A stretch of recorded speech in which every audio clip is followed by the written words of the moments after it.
அன்போட செய்யற எல்லா உணவுமே ருசியான உணவுதான். அன்பே உணவு.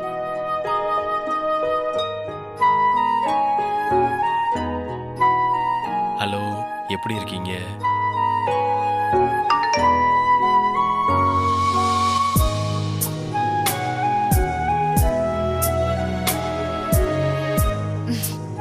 நான் சூப்பரா இருக்கேன். நீங்க எப்படி இருக்கீங்க?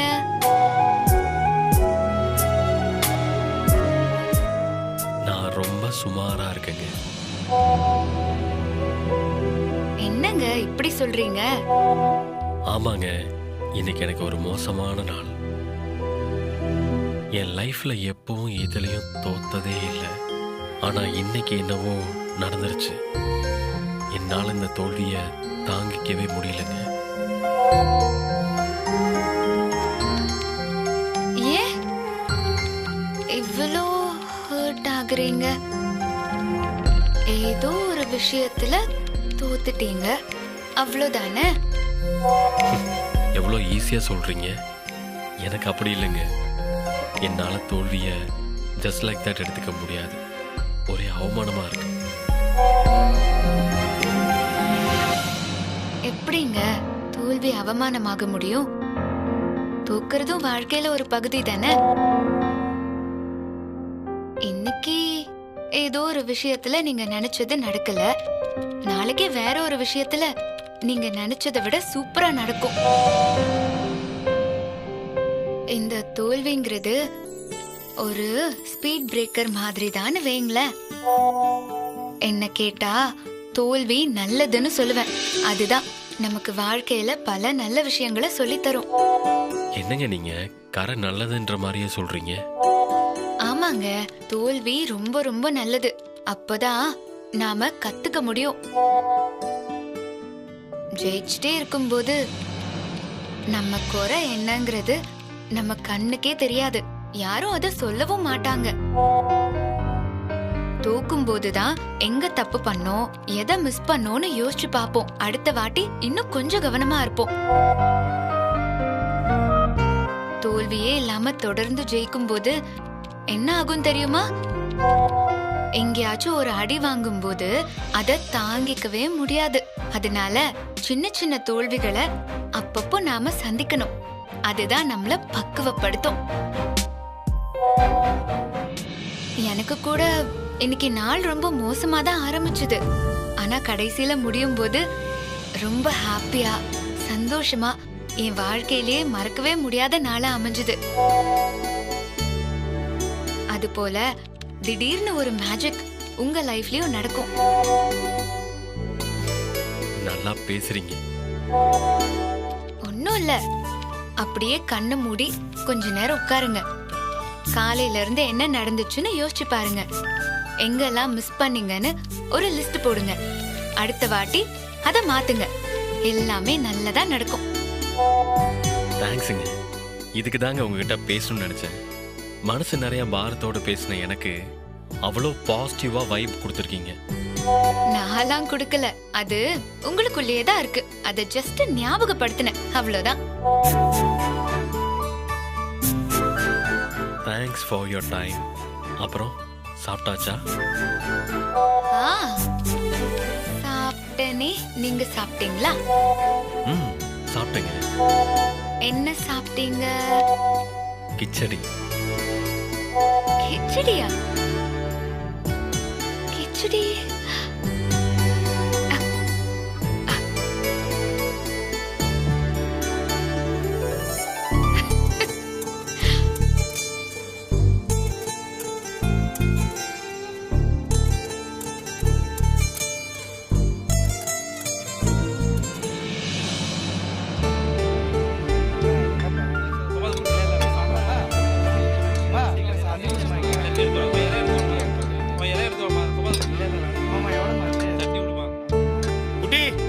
குட்டி பாப்பா எங்கடா? உள்ள கிச்சன்ல தான் இருக்காங்க. கிச்சன்ல இருக்கா? பாப்பா சமையல்ஜி, நீ சமையல் போட்டியில ஜெயிச்சத பத்தி பேப்பர்ல போட்டோவோட போட்டிருக்காங்கம்மா.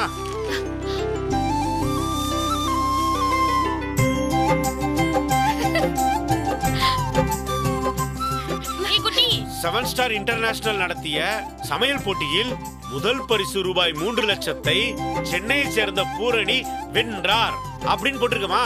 ரொம்ப சந்தோஷம். சூப்பர்மா. சூப்பர்க்கா, நல்லா இருக்குக்கா.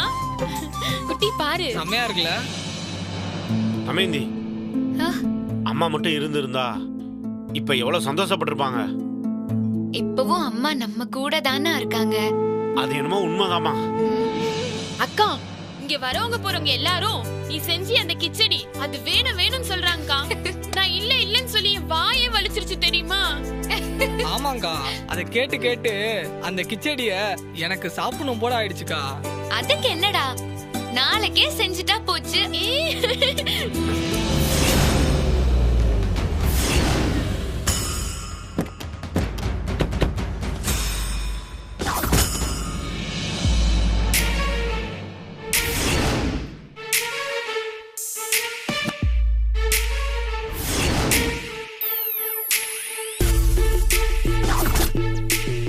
பாப்பா, யாரோ வந்திருக்காங்கம்மா. வாங்க பார்க்கலாம். போய் பாருங்க, யாரோ வந்திருக்காங்க. போய் ஆமா, பாருங்க. யாரும் போய் பார்க்கலாம்.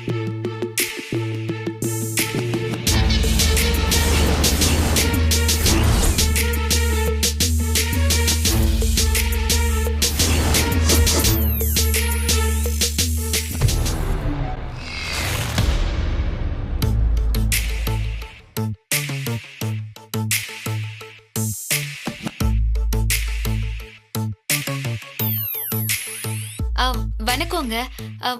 நீங்க தார தெரியாதா?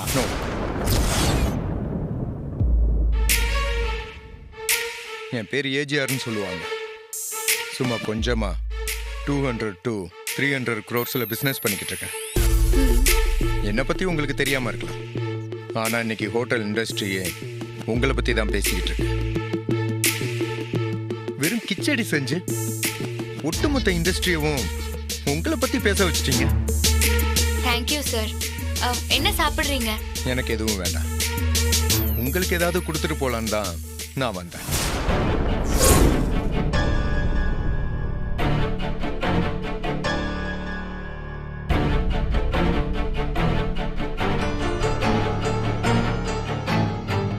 செல்வி, அந்த அக்காக்கு பாரு, இலையில கூட்டு இல்ல. சரிக்கா. டேய், அந்த இலைக்கு போய் சாம்பார் ஊத்து. சரிக்கா. இல்ல, நீங்க என்ன சொல்றீங்கன்னு எனக்கு புரியல. புரியலையா? நேற்று போட்டியில் ஜெயிச்சதுக்கு வாழ்த்து சொல்லிட்டு போலான்னு வந்தேன்னு சொன்னேன். டேய், அதை குர்றா. இந்தாங்க சார். வாழ்த்துக்கள்.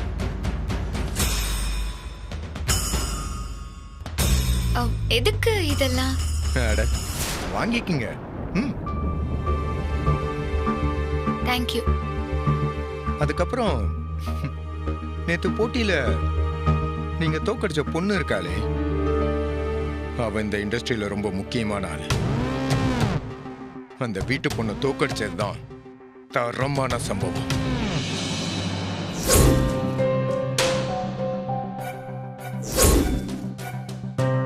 டேய், குர்ரா. சார் இந்தாங்க.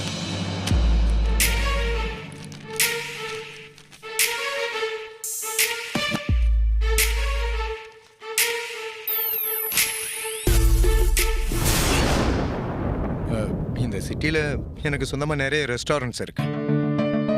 அங்க வந்து நீங்க சமைக்கலாம் வேண்டாம். ஜஸ்ட் உங்க ஸ்டைல்ல புதுசு புதுசா ரெசிபிய எங்க ஷெஃபுக்கு சொல்லி கொடுத்தா மட்டும் போதும். இது blank செக். இதுல 3 லட்சமோ இல்ல 30 லட்சமோ நீங்க எவ்வளவு வேணாலும் ஃபில் பண்ணிக்கலாம்.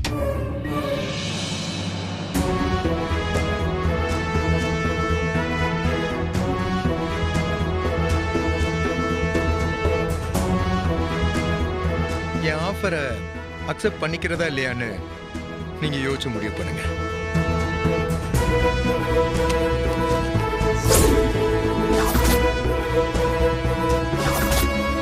பட்டா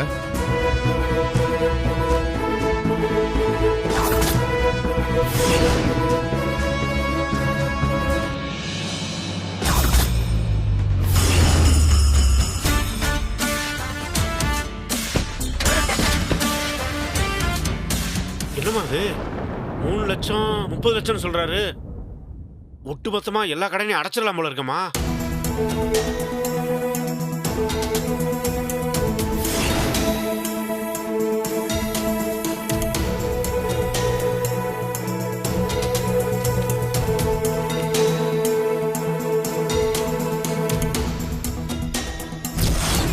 இதுல 3 லட்சமோ இல்ல 30 லட்சமோ நீங்க எவ்வளவு வேணாலும் ஃபில் பண்ணிக்கலாம்.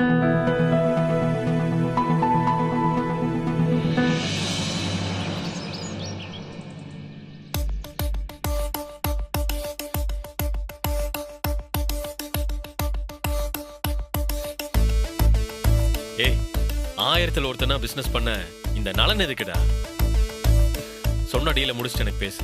யா வணக்கம் சார். ஏய், என்ன சவுந்தர் காலங்காத்தையில வந்து நிக்கிற? எதுவும் பிரச்சனையா? டி நகர் விஷயமா தான். அந்த மிஸ் என்னாச்சு? அந்த பொண்ணு ஆஃபர் அக்செப்ட் பண்ணிட்டாளா? இல்ல சார், எல்லா வழியிலயும் பேசி பார்த்தாச்சு. அவ பணத்துக்கு மயங்குற ஆளாவே தெரியல சார். நீ ஒழுங்கா பேசுனியா ஃபர்ஸ்ட்? என்னையா பேசுற? பணத்துக்கு மயங்காத ஆளு இந்த காலத்துல யார் இருக்கா சொல்லு? நிஜமா தான் சார். எந்த காலத்திலயும் அந்த மெஸ்ஸ வைக்கிற ஐடியாவே இல்லைன்னு மூஞ்சில அடிச்ச மாதிரி சொல்றா சார் அவ.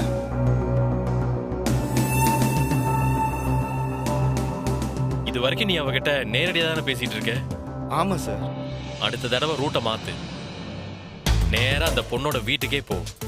வீட்டுல இருக்கிறவங்களுக்கு பணத்தாசையே காட்டு.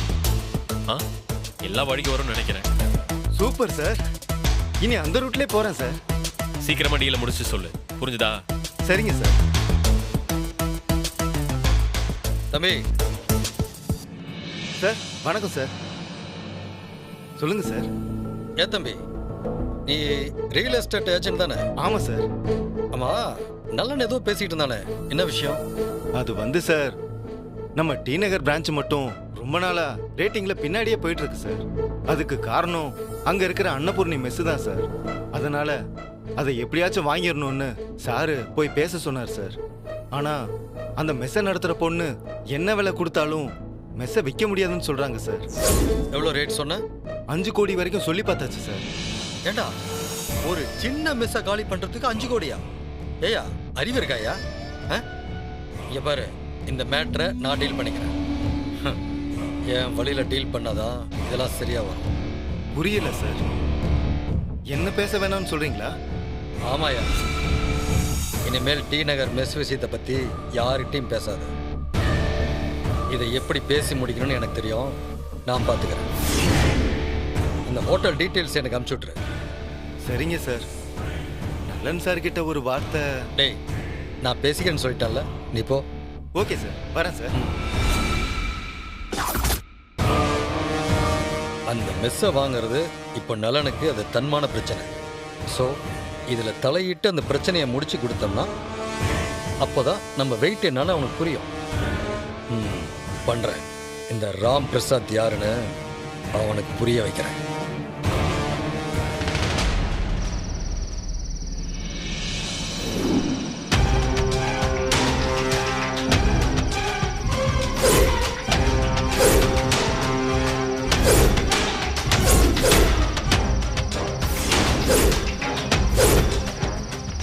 என்னடா சொன்னதெல்லாம் புரிஞ்சுதா? புரிஞ்சுது சார். நேராக போங்க. அந்த மெஸ்ஸு பேர் அன்னபூர்ணி மெஸ். அதை நடத்துறது ஒரு பொண்ணு. அது யாருன்னு பார்த்து அந்த மெஸ்ஸை இடத்தோட சேர்த்து விற்கிறேன்னு எழுதி வாங்கிருங்க. இன்னைக்கு நைட்டோட நைட்டா இதை நீங்கள் செஞ்சு முடிக்கணும். புரியுதா? புரியுது சார். அவள் விற்க முடியாது, இஷ்டம் இல்லை, அப்படி இப்படின்னு டயலாக்லாம் பேசுவான். எதையுமே நீ கண்டுக்காதீங்க. அந்த பொண்ணை உருட்டி மிரட்டி எப்படியாவது இதில் கையெழுத்து வாங்கிடுங்க. ஓவராக முரண்டு பிடிச்சானா அடித்து தூக்கி வீசிட்டு கூட வாங்க. ஆனால் எனக்கு கையெழுத்து வாங்கிக்கிட்டு வரணும். புரியுதா? அதெல்லாம் பண்ணிடலாம் சார், நாங்கள் பார்த்துக்குறோம். இந்தா, இது அட்வான்ஸாக வச்சுக்க. வேலை முடிஞ்சதும் மிச்சத்தை வாங்கிக்க. புரியுதா? அக்ரிமெண்ட்ல மிஸ் ஆகாம கையெழுத்து வாங்கிட்டு வந்து வேலையை முடிச்சுட்டு வரேன் சார். ஏய் வாங்கடா.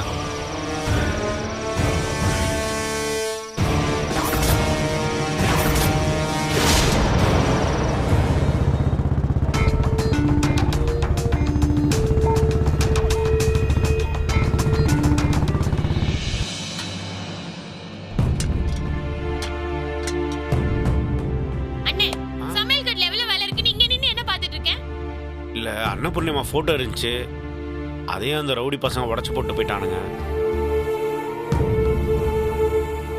ஆமா அண்ணே, அம்மா போட்டோ இல்லாதது ஒரு மாதிரியா தான் இருக்குல்ல.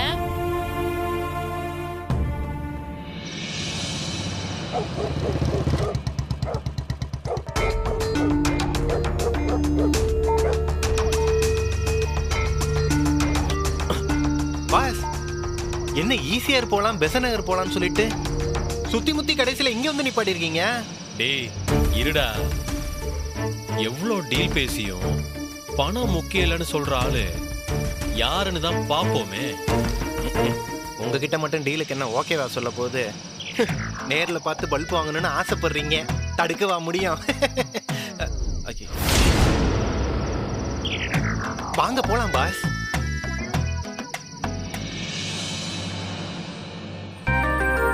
அண்ணே வாங்கண்ணே. எப்படி எங்க மெஸ்? என்னண்ணே இந்த வாட்டி கோட்டு போடலையா? உட்காருங்க. தம்மா துண்டு இடத்த வச்சுக்கிட்டு ஆட்டம் காட்டுறாளே. உட்காருங்க பாஸ். உட்காருங்க. உட்காருங்க சார். உட்காருங்க. என்ன சாப்பிடுறீங்க? என்னமா இருக்கு? ஏல போடுப்பா. என்ன இருக்கா? தோசை வெரைட்டி எல்லாம் இருக்கு, அப்புறம் சப்பாத்தி இட்லி எல்லாம் இருக்கு. என்ன வேணும் சொல்லுங்க. சொல்லு. 2 பேருக்கும் மசால் தோசை கொடுத்துமா? மசால் தோசை. அண்ணே 2 மசால் தோசை கொண்டு மசால் வாங்க. தோசை அதோ போட்டு தரேன். இருங்க, எடுத்துட்டு வரோம். குட்டி வந்து இந்த டேபிளுக்கு 2 இலைய போடு. சரி. டேய் அந்த ஓனர் பொண்ணு யாருன்னே தெரியலையடா. ஆமா பாஸ்.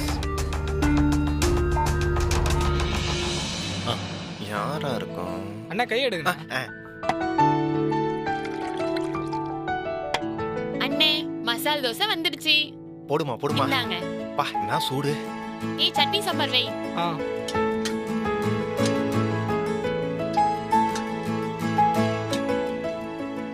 போதுமா போதுமா.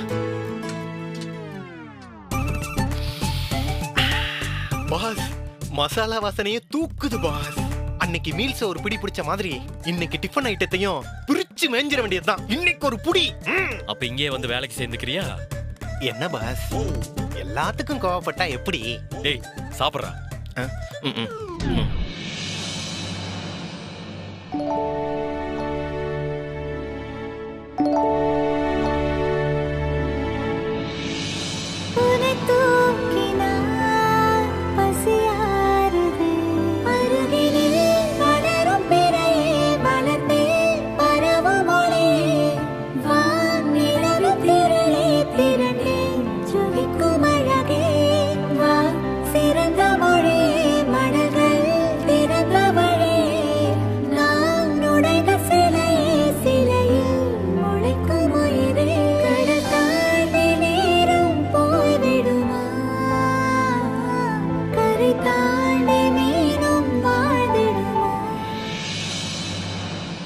என்ன பாஸ், ஏதோ ஃபீல் பண்றீங்க போலயே.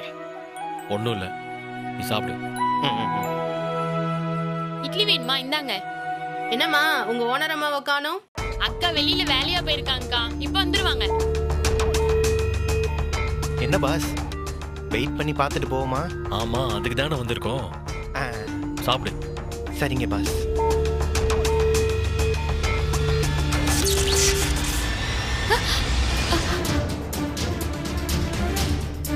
என்னப்பா கரண்ட் போச்சு? இருட்டுல எப்படிப்பா சாப்பிடுறது? குட்டி மெழுகுவர்த்தி ஏத்துடா. பாஸ் ஏத்துறா. சாப்பிட்டு போவோம். டேய் வாடா, கரண்டே இல்ல. கை கட்டினது வாய் கட்டலையே.